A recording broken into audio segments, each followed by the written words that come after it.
Listrik. Ini adalah detak jantung peradaban modern kita. Kita menganggapnya sebagai penemuan abad 18 dan 19 berkat pada jenius seperti Volta, Faraday, dan Edison. Sulit membayangkan dunia kuno tanpa kegelapan malam, bukan?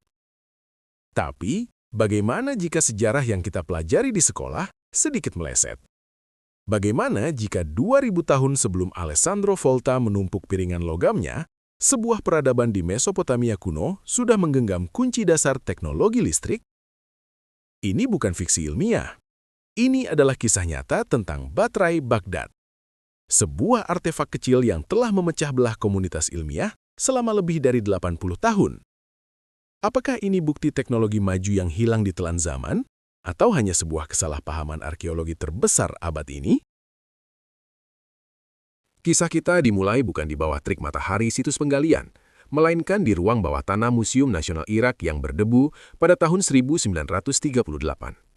Wilhelm Koenig, seorang pelukis Jerman yang menjadi direktur museum, menemukan objek aneh ini dalam koleksi yang berasal dari Hujut Rabu, dekat Baghdad. Benda itu tampak tidak berharga, hanya pot tanah liat kuning setinggi kira-kira 14 cm, bukan sesuatu yang akan Anda perhatikan dua kali. Namun, Koenig melihat ke dalam. Di mulut pot, ada sumbat yang terbuat dari aspal atau bitumen. Di bawah sumbat itu, terdapat silinder tembaga. Dan tergantung tepat di tengah silinder tembaga, tanpa menyentuhnya, adalah batang besi yang juga terisolasi oleh aspal di bagian atas.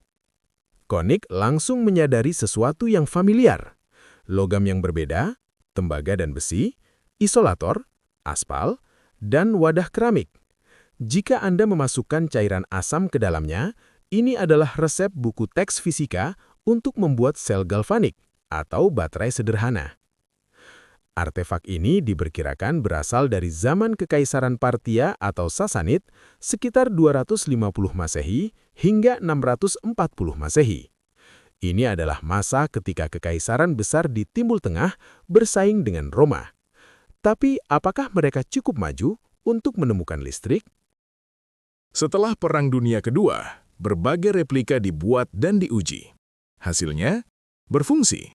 Replika tersebut secara konsisten menghasilkan arus listrik antara 0,5 hingga hampir 1 volt. Sangat kecil memang. Sebagai perbandingan, baterai AA modern sekitar 1,5 volt. Jadi, jika mereka punya listrik 1 volt, untuk apa mereka menggunakannya? Mereka tidak punya bola lampu atau dinamo. Teori yang paling populer dan yang paling menarik adalah electroplating atau penyepuhan. Beberapa ahli menduga bahwa dengan merangkai beberapa pot ini secara seri, tegangan bisa ditingkatkan. Mereka mungkin menggunakannya untuk melapisi patung tembaga atau perhiasan perak dengan lapisan emas yang sangat tipis. Di mata orang awam 2000 tahun lalu, kemampuan mengubah logam biasa menjadi emas akan dianggap sebagai sihir tingkat tinggi yang hanya dimiliki oleh para pendeta atau pengrajin elit.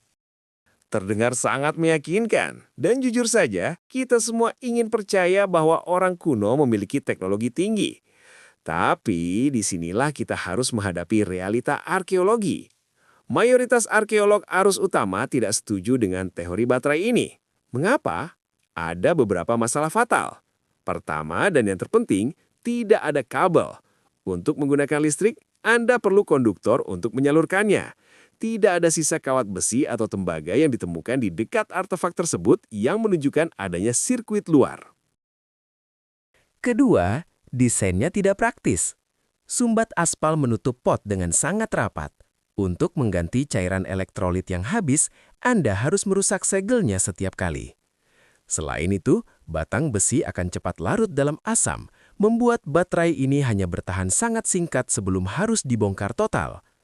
Bahkan, eksperimen modern oleh acara TV terkenal Mythbusters menunjukkan bahwa meskipun penyepuhan mungkin dilakukan, prosesnya sangat tidak efisien dan hasilnya buruk dibandingkan teknik penyepuhan api atau mercury gilding yang sudah dikenal di zaman itu.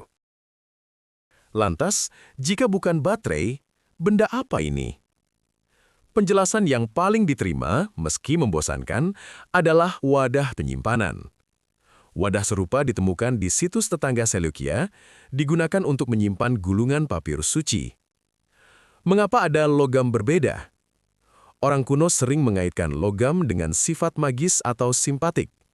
Mungkin kombinasi tembaga dan besi dipercaya dapat melindungi isi gulungan tersebut secara spiritual, bukan secara elektrik. Baterai Baghdad tetap menjadi salah satu OOP-80, out of place artifact yang paling menarik dalam sejarah, benda yang tampaknya salah tempat dan waktu. Apakah orang Parthia menemukan listrik? Secara teknis, mereka mungkin tidak sengaja menciptakan alat yang bisa menghasilkan listrik, tapi bukti bahwa mereka memahami dan menggunakan listrik sebagai teknologi sayangnya belum ada. Mungkin ini hanya tempat menyimpan mantra kuno, atau mungkin memang teknologi yang terlupakan zaman. Apapun itu, ini mengingatkan kita untuk tidak meremehkan kecerdasan nenek moyang kita. Bagaimana menurut kalian? Apakah ini baterai kuno yang hilang, atau hanya toples penyimpanan yang disalahartikan? Tulis teori gila kalian di kolom komentar di bawah. Jangan lupa like jika kalian menikmati misteri sejarah ini, dan subscribe untuk petualangan masa lalu lainnya. Sampai jumpa di video berikutnya.